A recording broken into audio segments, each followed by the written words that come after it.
Now, because there has been so much attention to working with younger kids, and because sometimes adolescents look a little, and I say a little, like younger kids in the sense of what they can do and not do, the tendency is to say, oh, okay, well, we can use the same materials, the same programs, the same approaches that work with younger kids because these are kids at the same developmental level. Well, having worked with adolescents most of my career, my immediate response to that is, not unless you want them to hurt you. You know?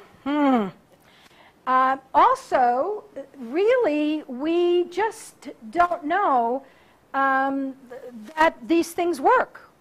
Some of the things that we do with younger children. And one of the cases in point that we talked briefly about earlier in our group was we do know phonemic awareness is an important piece to the word recognition puzzle.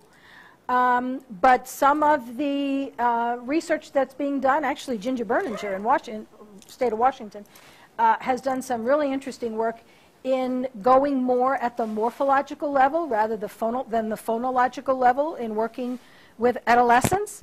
And so we just can't assume that because a 15-year-old is reading at a second grade level, we're going to take out the second grade level program or materials and try to do it with that student. Okay? So there's a lot more research that needs to be done relative to that. We do have more and more, I'd have to say, over even just the past 5 years, certainly in the past 10 years, we've seen a real spurt of research in adolescent literacy, not nearly enough. And certainly we haven't caught up to the research that has gone on with early literacy.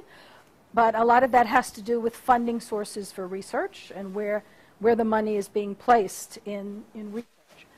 But we really do want to take into consideration what students at the secondary level need to learn and look at what approaches need to be used in tandem with what their demands are that they're facing.